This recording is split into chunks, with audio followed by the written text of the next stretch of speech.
روزانہ بیانات سننے کے لیے ہمارے چینل کو سبسکرائب کریں، بیل آئیکن کو آل پہ پریس کریں تاکہ آپ کو سب سے پہلے ویڈیو مل سکے۔ السلام علیکم ورحمۃ اللہ تعالی وبرکاتہ۔ الحمدللہ الحنان المنان الذي خلق الانسان وعلمه البیان، والصلاة والسلام علی رسولہ سید الانس والجان وعلی آلہ واصحابہ ذوی الخیر والاحسان، اما بعد فاعوذ باللہ من الشیطان الرجیم، بسم اللہ الرحمن الرحیم۔ انا انزلناہ فی لیلۃ القدر وما ادراک ما لیلۃ القدر، لیلۃ القدر خیر من الف شہر، تنزل الملائکۃ والروح فیہا باذن ربہم من کل امر، سلام ہی حتی مطلع الفجر، صدق اللہ مولانا العظیم۔ بارگاہ رسالت مآب صلی اللہ تعالیٰ علیہ وسلم میں درود پاک کا ہدیہ پیش کریں۔ اللہم صلی علی سیدنا و مولانا محمد معدن الجود والکرم وآلہ واصحابہ الکرام وابنہ الکریم وبارک وسلم صلاۃ دائمۃ سرمدا ابدا۔ عزیزان گرامی وقار، آج کی یہ شب احادیث رسول صلی اللہ تعالیٰ علیہ وسلم کے مطابق ممکنہ لیلۃ القدر میں سے ہے۔ حضور اکرم صلی اللہ تعالیٰ علیہ وسلم کے فرمان عالی شان میں یہ ملتا ہے کہ شب قدر کو رمضان کی آخری طاق راتوں میں تلاش کرو، 21، 23، 25، 27 اور 29۔ اور اکثر فقہائے کرام، اولیاء کاملین اور بزرگوں کا رجحان لیلۃ القدر کے متعلق اس رات ہی کی طرف گیا ہے، وہ 27ویں شب ہی ہو سکتی ہے، زیادہ غالب گمان یہ ہے۔ اور ہم لیلۃ القدر کو، شب قدر کو اس لیے بھی ڈھونڈتے ہیں کہ اس رات کی فضیلت میں میرے آقا صلی اللہ تعالیٰ علیہ وسلم نے ارشاد فرمایا، اس رات جو بھی مومن بندہ ایمان کے ساتھ کھڑا ہوا اپنے رب تعالیٰ کے حضور، رات میں عبادت کے لیے کھڑا ہوا، توبہ و استغفار کیا، تو حدیث پاک میں اللہ تعالیٰ اس کے پچھلے تمام گناہوں کو معاف فرمائے گا۔ اس لیے لیلۃ القدر کی جستجو میں ہر مومن رہتا ہے کہ اس رات کو اگر اللہ تبارک و تعالیٰ نے معاف کرنا ہے، اس میں میرا بھی نام شامل ہو جائے تو پچھلے سابقہ تمام گناہ معاف کر دیے جائیں گے۔ اللہ تبارک و تعالیٰ ہمیں لیلۃ القدر کی برکتیں عطا فرمائے اور سابقہ خطا اور گناہوں کو مولا معاف فرمائے۔ میں تمام مومنین سے یہی کہوں گا کہ یہ رات جس کے متعلق قرآن کہتا ہے لیلۃ القدر خیر من الف شہر، یہ ایک شب قدر جو ہے، ایک لیلۃ القدر، ایک رات 1000 مہینوں سے افضل ہے۔ 1000 مہینوں سے افضل ہے۔ 1000 مہینے کئی سالوں میں ہو جائیں گے۔ جب آپ اس کو ترتیب دیں گے 1000 مہینے تو کتنے سال بن جائیں گے۔ تو یہ اتنے سالوں سے بہتر ایک رات ہے۔ یوں سمجھ لو پوری زندگی عبادت کرنا ہے ایک طرف، اور لیلۃ القدر کی اس مقدس گھڑی میں عبادت کرنا ہے ایک طرف۔ اس لیے اس رات کو ضائع ہونے نہ دیں۔ جو لوگ اس رات کو عیش و عشرت میں اور ادھر ادھر بیٹھ کر کے یا پھر گھومنے پھرنے میں، بائک رائڈنگ میں اور لوگوں کے تماشے دیکھنے میں جو گزارتے ہیں، میں سمجھتا ہوں وہ بہت بڑے حرمہ نصیب ہیں۔ انہوں نے اپنی قسمت میں ملی ہوئی اس رات کو اپنے ہاتھوں ضائع کیا، ہلاک کیا۔ اور اسی لیے میرے آقا صلی اللہ تعالیٰ علیہ وسلم کی حدیث بھی ملتی ہے، وہ شخص تباہ و برباد ہو جائے، ہلاک ہو جائے جو رمضان کو پایا مگر اس کی قدر نہیں کیا۔ اب حضور پاک صلی اللہ تعالیٰ علیہ وسلم نے اس کے لیے دعائے ہلاکت فرمائی ہے، تو ایسا بندہ تو ہلاک ہونا ہی ہے، ایسے کو تو برباد ہونا ہی ہے جو رمضان پایا لیکن اس کی قدر نہیں کر سکا۔ تو میرے عزیزو، میں تمام نوجوانوں سے یہی کہوں گا، تمہارے لیے کھیلنے کودنے اور دوسرے کاموں کے لیے اور بھی بہت سارے اوقات ہیں، لیکن اس پاکیزہ وقت کو اس طرح ضائع نہ کرو۔ اور جو دیکھنے میں ملتا ہے، اس رات کو لوگ دوست احباب کے ساتھ نکل پڑتے ہیں، چلو عیش و عشرت کرنا ہے، کچھ گھومنا ہے پھرنا ہے، لوگوں کو پریشان کرنا ہے۔ اب تو حالات لاک ڈاؤن کے ہیں، باہر اگرچہ جانے نہ ملے مگر اپنے نوجوان بچے اپنے ہی محلے میں لوگوں کو، پولیس کو پریشان کرنے کے لیے نکلتے ہیں۔ تو کیا یہ رات اس طرح کے عیاشیوں کے لیے آتی ہے؟ کیا تم اس کو اوروں کی طرح، غیروں کی طرح سمجھتے ہو کہ انٹرٹینمنٹ کی ایک رات ہے؟ دوسروں کے تہواروں کی طرح رقص کرنا، ناچنا، شراب پینا، معاذ اللہ، یہ وہ رات ہے جو تمہارے سابقہ گناہوں کو معاف کرنے کی بشارت لے کر کے آ رہی ہے۔ تم اس کی طرف توجہ نہیں دیتے، تو پھر ایک بات یہ بھی یاد رکھ لو، تم میں سے کسی کو یہ بات خبر نہیں ہے، کسی کو معلوم نہیں ہے کہ اگلا رمضان تمہاری زندگی میں آئے گا کہ نہیں آئے گا، نہیں معلوم ہے۔ یہاں تو لاشیں اس طرح سے دیکھنے کو مل رہی ہیں، روزانہ موت کی خبریں اس طرح عام ہو چکی ہے۔ تو آپ اندازہ کرو کہ اگر آپ کو اللہ تعالیٰ نے یہ رات عطا کیا ہے تو یہی سوچ کر کے کہ آپ عبادت کرو کہ شاید میری زندگی کی آخری رات ہوگی، یہ لیلۃ القدر شاید میری زندگی میں دوبارہ نہیں ملے گی۔ جب یہ تصور تمہارے اندر آئے گا تو انشاءاللہ عبادت کا ایک ذوق بھی بڑھ جائے گا، لطف بھی آئے گا، اور اللہ تعالیٰ سے گڑ گڑا کر کے مانگو گے بھی۔ اس طرح سے مانگو کہ مولا اگر یہ میری زندگی کی آخری شب قدر ہے تو اس رات کو بخشے بغیر مجھے اپنی جگہ سے نہ اٹھا، میرا نام بخشے وہ میں شمار فرما۔ جیسے کہ حضور پاک صلی اللہ تعالیٰ علیہ وسلم مکہ مکرمہ حاضر ہوئے اور جب واپس ہونے لگے تو خانہ کعبہ کے پاس آپ نے یوں دعا فرمائی تھی کہ اے اللہ اگر یہ میری آخری زیارت ہے خانہ کعبہ کے پاس تو پھر یہاں سے مولا ہم سب کی مغفرت کے بغیر ہمیں باہر نہ فرما۔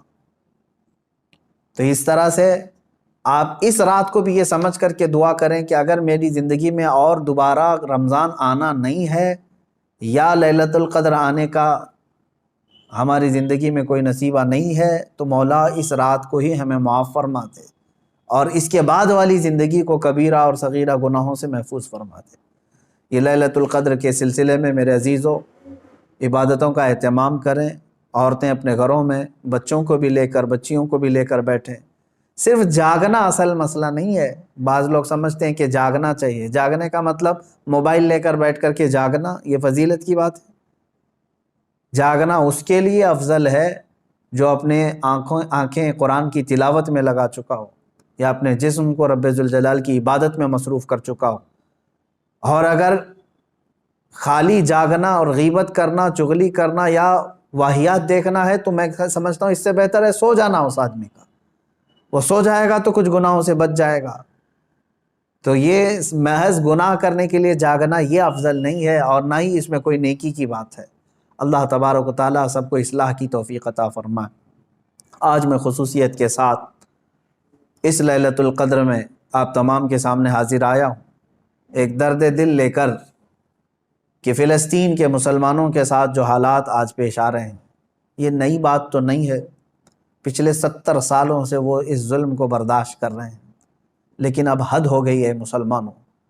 مسجد اقصیٰ میں، بیت المقدس میں اسرائیلی پولیس داخل ہو کر اپنے جوتوں سمیت اور گولیوں سے مسلمانوں کو نشانہ بنانا، باضابطہ ہمیں وہاں کی جو خبریں آ رہی ہیں لوگ نماز میں مشغول ہیں، دعاؤں میں مشغول ہیں۔ کل بڑی رات تھی وہاں پر، کل لیلۃ القدر تھی، شب قدر کے لیے وہاں پر ہزاروں کی تعداد میں لوگ جمع ہیں، بچے بھی ہیں، بوڑھے بھی ہیں، جوان بھی ہیں، عورتیں بھی ہیں، وہ پیچھے آمین کہنے کے لیے آ بھی جاتی ہیں۔ ان سب کو ان ظالموں نے نشانہ بنایا ہے۔ مسجد اقصیٰ خون میں نہا رہی ہے، قبلہ اول ہمارا، بیت المقدس ہمارا، آج وہاں خون کی ہولی کھیلی جا رہی ہے۔ اب مجھے یہاں پر بات صرف اتنی کرنی ہے کہ وہ کہاں گئے سیکولر کے بھوت، وہ کہاں گئے جو انصاف اور امن و امان کی بات کرنے والے، ہیومن رائٹس کی تنظیمیں، کیا ان کے منہ میں گھی لگ گیا ہے؟ کیا ہے آج ان مسلمانوں کے خلاف جو حالات پیدا کیے جا رہے ہیں اسرائیلیوں کی طرف سے، اس پر کوئی آواز نہیں اٹھاتا؟ یہ دہشت گردی نہیں ہے میرے عزیزو؟ آپ سمجھو پوری دنیا ایک طرفہ دہشت گردی کے لیبل کو صرف مسلمانوں پر چسپاں کرنا چاہتی ہے۔ ورلڈ کا سب سے بڑا دہشت گرد ہے یہ اسرائیلی حکومت کے انڈر میں اس طرح کی جو سازشیں ہو رہی ہیں۔ آپ سوچیں کسی بھی مذہب کے، کسی بھی دھرم کے لوگ جب عبادت میں ہوتے ہیں تو گویا کہ وہ دنیا سے کنارہ ہو کر اپنے اپنے خدا کے پاس جا رہے ہیں، یہی تو ان کا تصور ہوتا ہے۔ عبادتوں کے وقت کسی کو گولیوں کا نشانہ بنانا اور صفوں کو درہم برہم کرنا اور بچوں پر بھی گن تان لینا اور وہاں کے نوجوانوں کے سر پر جوتیاں رکھ کر کے کھڑے ہو جانا، عورتوں کے دوپٹے کھینچ لینا، یہ ہے ایک چہرہ اسرائیل کا جس کو دنیا بتانا نہیں چاہتی۔ اور وہ سب حد پار کر کے بھی امن کے مسیحا ہیں اور دہشت گرد ہم ہیں۔ وہ قتل بھی کرتے ہیں تو چرچا نہیں ہوتا، ہم آہ بھی کہتے ہیں تو ہو جاتے ہیں بدنام۔ میرے عزیزو، اب یہ وقت قیامت کے قریب کا ہے، آپ دیکھو کہ تمہارا مسیحا ہے کون تمہارے لیے آواز اٹھانے والا ہے۔ تقریباً 57 ممالک اسلامی نام سے جانے جاتے ہیں، ان میں کا کوئی لیڈر سوائے ترکی یا کچھ لوگوں کے؟ یہ سارے اپنے عیاشیوں میں مصروف ہیں۔ فلسطین کے بچوں کو ایک لقمہ کھانا دینے کے لیے بھی سعودی عرب کی حکومت تیار نہیں، امارات تیار نہیں۔ یہ تو اسرائیل کے ساتھ پینگے بڑھا رہے ہیں، اسرائیل کے ساتھ معاہدے کرنے چلے ہیں، اپنی پراپرٹیاں اور اپنے ایئرپورٹ ان کو گروی دینے کے لیے چلے ہیں۔ سمجھنے کی آج ضرورت ہے، جہاں اسلامی ملک ہم سمجھ رہے ہیں، سعودی ہو یا امارات ہو یا بحرین ہو یا قطر ہو، یہ تمام ممالک، ان سب کی نہ جانے کون سی مجبوریاں ہیں، یا ان کے گھروں میں کون سے یہودی آ کر داخل ہو چکے ہیں، یہ واللہ عالم۔ کہ نہ سیریا کے مارے جانے والے مسلمانوں کے لیے بات کرتے ہیں، نہ فلسطین کے نہتے بچوں کے لیے بات کرتے ہیں، نہ یہ برما کے قتل عام پر کوئی بات کرتے ہیں۔ ان کو تو کچھ لینا دینا نہیں ہے امت مصطفیٰ سے، بلکہ یہ الٹا امت کے ان غریب مسلمانوں کو بلیم کرتے ہیں کہ یہ اس طرح دہشت پھیلاتے ہیں۔ ایک وقت آئے گا، دیکھ لینا، ان کی کرسیاں ہلیں گی، وقت آئے گا جب ان کے تاج اچھالے جائیں گے، یہ سب بہت بری موت مارے جائیں گے۔ اس لیے کہ میں نے پڑھا ہے، کفر کی حکومت تو چل سکتی ہے لیکن ظلم کی حکومت نہیں چلے گی، ظلم زیادہ دن تک نہیں چلے گا، یہ صدائے بازگشت ہے، پلٹ کر کے واپس آنا ہے۔ آپ کو پتہ ہے، میں نے دیکھا ہے فلسطین کے بہت سارے لوگوں کو جن حالات میں وہ زندگی گزار رہے ہیں، اللہ کی پناہ، 35 سال 40 سال سے ان کی مارکیٹوں پر کرفیو لگی ہے۔ کرفیو سمجھتے ہیں، ایک دن 2 دن کرفیو لگے تو ہمارے دکانوں پر تالا، اور 40 سال سے کرفیو لگا کر کے رکھے ہیں کچھ مارکیٹس میں، بازاروں میں، دکانوں پر جالے لگ چکے ہیں، بہت ساری پراپرٹیاں اور جائیدادیں ہڑپ کر کے اسرائیلی غصب کر کے بیٹھے ہوئے ہیں۔ یہ ساری کی ساری چیزیں بنا ان عرب لیڈروں کی اجازت کے اور ان کی منظوری کے نہیں ہو رہی ہیں۔ یہ سب میں ان لوگوں کی ہمدردیاں شامل ہیں۔ انہوں نے سعودی ہو یا جتنے بھی یہ مسلم کنٹریز ہیں، فلسطین کے بچوں کے خون پر اپنی کرسیاں بچھائے ہوئے ہیں۔ آج ہمیں درد ہوتا ہے اس بات کا میرے عزیزوں کہ اب مسجد اقصیٰ کو بھی انہوں نے پامال کر دیا، مسجد اقصیٰ کے اندر داخل ہو کر کے اپنی گن کو اٹھا لیا اور عبادتوں کی اور صفوں کو وہاں پر درہم برہم کر دیا۔ اب یہ تمہارے سمجھنے کا وقت آ چکا ہے، اب مسلمانوں تمہارے اتحاد کا وقت ہے۔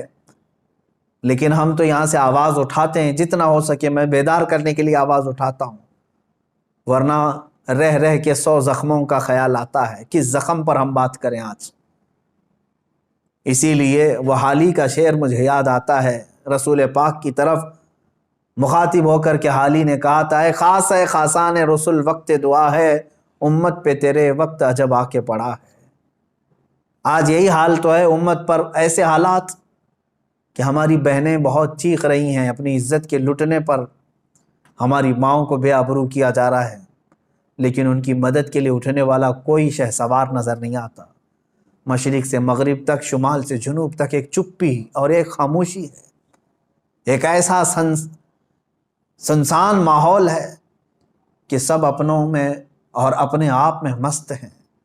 تمہیں معلوم ہے آج ہم افطاری کے لیے بیٹھتے ہیں تو بڑی بڑی نعمتیں کھا لیتے ہیں، ان بچوں کا کیا ہوتا ہے جن کی افطاری کے وقت ان کے باپ اور ماں کی لاشیں سامنے رکھی رہتی ہیں؟ رمضان المبارک ان کا ہر سال اس طرح سے خون میں نہلا دیا جاتا ہے۔ یہ کون سا انصاف ہے؟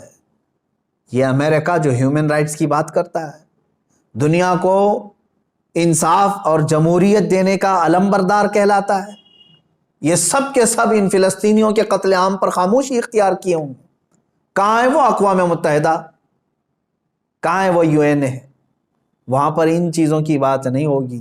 ہاں، اگر ایک اسرائیلی مارا گیا یا ایک یہودی یا ایک عیسائی مارا گیا تو اس کے لیے تو بوال ہوگا۔ مسلمانوں کا خون سستا ہو چکا ہے، مسلمانوں کا خون بہت عام ہے کہ ان کو کوئی بھی بہا دے۔ اے مسلمانوں، اس لیے آج تمہیں واپس اپنے اسی قدم پر آنے کی ضرورت ہے جہاں پر رسول پاک نے تمہیں چھوڑا تھا۔ میرے آقا صلی اللہ تعالیٰ علیہ وسلم نے جو نقوش ہمیں دیے وہاں پر تمہیں واپس آنے کی ضرورت ہے۔ تم اگر دنیا کی رضامندی کے لیے اپنے آپ کو بیچتے ہو، چند لوگوں کی رضا کے لیے اپنے آپ کو بدلتے ہو، تو یاد رکھنا یہ دنیا کبھی تم سے راضی نہیں ہوگی، کبھی راضی نہیں ہوگی۔ کیوں نہ ہم رسول پاک صلی اللہ تعالیٰ علیہ وسلم کی رضا کے کام کریں، اللہ اور اس کے رسول راضی ہو جائیں، تو پھر ہماری وہ سابقہ قوت لوٹ آئے گی جس قوت سے قیصر و کسریٰ کانپتے تھے۔ وہ ایمانی غیرت واپس لوٹ آئے گی جس سے وقت کا چنگیز خان بھی ہل جاتا تھا، تھر تھر کانپتے تھے۔ وہ ایمانی غیرت اور حمیت واپس آ جائے گی۔ شرط صرف اتنی ہے، ان کنتم مؤمنین، تم سچے نبی کے غلام ہو جاؤ۔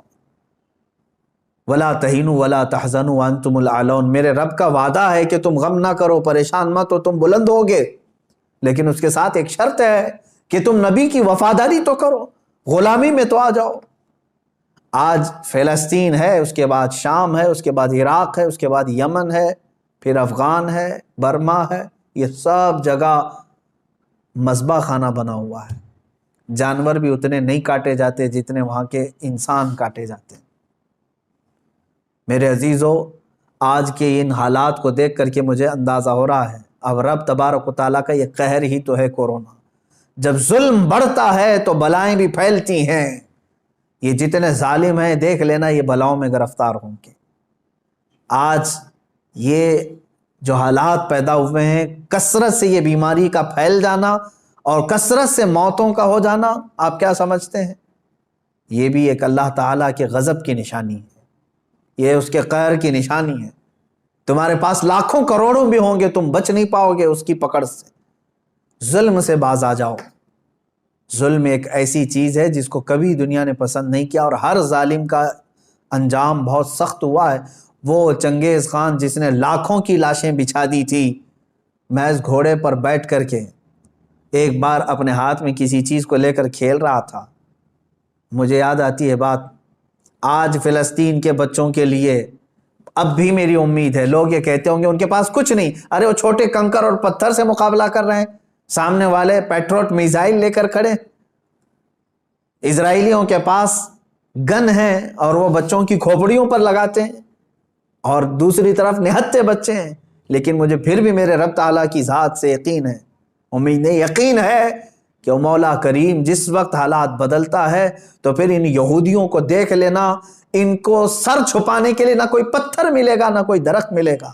میرے آقا صلی اللہ تعالیٰ علیہ وسلم کی حدیث ہے، قیامت کے قریب تم دیکھو گے ہر پتھر یہ تمہیں پکار کر کے کہے گا، اے مسلم آ جا ادھر، میرے پیچھے ایک یہودی چھپا ہے، اسے قتل کر دے۔ یہ حدیث پاک میں ہے۔ یہ مارے جائیں گے، ان کا بھی انجام برا ہوگا، سخت ہوگا۔ یہ ظلم کا جو ننگا ناچ ناچ رہے، ان کو کیا لگتا ہے کہ ہمیشہ ہی رہیں گے؟ یہ خود چین سے کبھی نہیں رہ سکتے۔ ذلت والے لوگ، انبیاء کا بے حساب قتل کیا جنہوں نے، پوری دنیا کی آج چین و سکون کو غارت کرنے والا یہ اسرائیل کیا سمجھتا ہے کہ ہمیشہ ان کی حکومت قائم ہو جائے گی؟ میرے رب تبارک و تعالیٰ کا انتقام بہت قریب ہے، بہت قریب ہے۔ میں جو بات عرض کر رہا تھا وہ یہ ہے کہ فلسطین کے بچوں کے لیے اب بھی انشاءاللہ العزیز امید ہے، آئے گی۔ چنگیز خان ظالم تھا، اس نے انسانوں کی کھوپڑی سے مینار بنانے کا بھی حکم دے دیا تھا۔ اتنے قتل کرتے تھے، جس راستے سے وہ گزرتے پورے گاؤں کو جلا کے چلے جاتے تھے، کوئی نشانی نہیں رکھتے تھے۔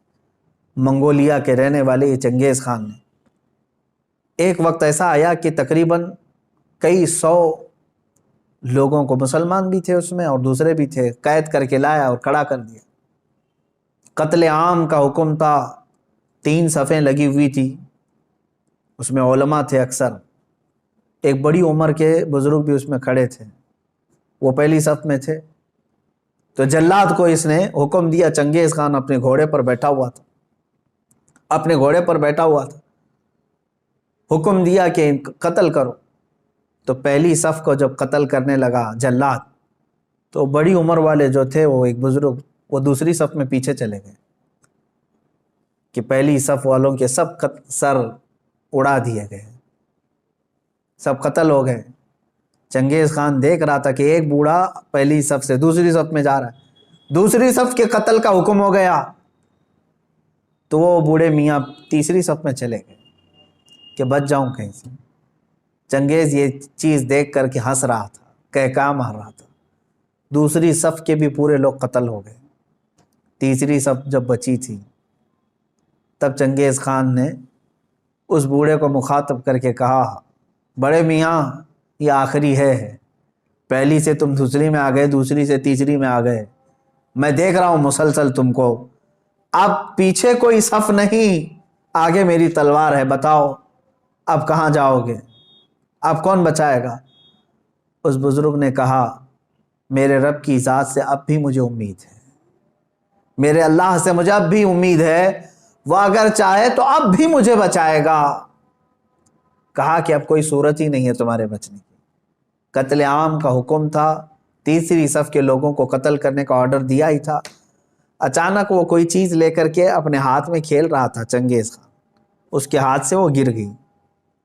وہ چیز جیسی گری، وہ جھک کر کے اٹھانے گیا تو گھوڑا ڈر گیا، اس کا ڈر کر کے بدک گیا اور ایسا دوڑا کہ چنگیز کے پیر جو ہے اس کے زین میں پھنسے رہ گئے اور سر نیچے لٹکا رہ گیا. اور گھوڑا اتنا سرپٹ دوڑتا گیا کہ اس کا سر جو ہے پتھروں سے ٹکراتا چلا گیا. اتنا ٹکرایا، لوگ پکڑنے کی کوشش کرتے رہے، گھوڑا کسی کے ہاتھ میں نہیں آیا. وہ بہت اعلیٰ نسل کا گھوڑا تھا جو چنگیز استعمال کرتا تھا. وہ گھوڑا بھاگتا رہا یہاں تک کہ بہت دیر کے بعد جب چنگیز خان کے گھوڑے کو قابو میں کیا گیا، اس کا سر جو ہے کئی پتھروں سے ٹکرا چکا تھا اور اس کے بعد اس کی موت آ چکی تھی، موت آ گئی. اس بابا نے کہا تھا، اب بھی اگر اللہ چاہے تو مجھے بچا لے گا. ظالم اگر سر پر بھی کھڑا ہے، گردن پر تلوار بھی ہے، اگر رب تبارک و تعالیٰ چاہے تو ظالم کو اسی وقت اس کے انجام تک پہنچاتے. آج بھی اسرائیل نے اگر حد کر دیا، بچوں کے خون، عورتوں کے خون کو مسجد اقصی میں بہا دیا، تو یاد رکھنا رب تبارک و تعالیٰ دیکھ رہا ہے. وَمَا اللَّهُ بِغَافِلٍ عَمَّا يَعْمَلُ الظَّالِمُونَ، اللہ ہرگز ظالموں کے کام سے غافل نہیں. انما یؤخرہم لیوم تشخص فیہ الابصار، ہاں وہ تھوڑا مؤخر کرتا ہے اپنی پکڑ کو، لیٹ کرتا ہے، دیر کرتا ہے پکڑ کو. کیوں؟ تاکہ سارے لوگ اس کا انجام دیکھ سکیں، سارے لوگ اس کا انجام دیکھ سکیں. وہ تھوڑا سا ڈیلے کر کے بعد میں پکڑ کرتا ہے، اور جو ڈھیل ہوتی ہے اس کو کوئی یہ نہ سمجھ لے کہ وہ جو کر رہا ہے اچھا کر رہا ہے. لیکن میں تمام مسلمانوں سے کہنا چاہوں گا، اب بعض لوگ تو اپنی تسبیح اپنے مسلح پر تو آئی گئے ہیں کہ چلو فلسطین کے بچوں کے لیے دعا کرنا ہے. ظاہر سی بات ہے، اب دعا کے علاوہ بہت سارے لوگوں کے پاس بچا کیا ہے. آج یہی حالات ہیں ہمارے. لیکن ساتھ میں نوجوانوں سے کہنا چاہوں گا، اٹھو وہ گر نہ حشر نہ ہوگا پھر کبھی، دوڑو کہ زمانہ چال اپنی چل گیا. جو چنگاری وہاں پر، جو آگ وہاں پر لگی ہے، اس کی چنگاریاں تمہارے گھر میں آنے پر دیر نہیں لگے گی.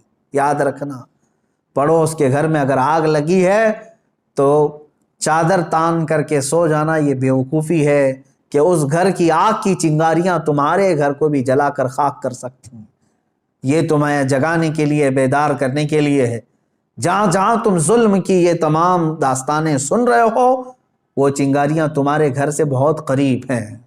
تمہارے گھروں کو خاکستر کرنے کے بھی منصوبے بنائے جا چکے ہیں.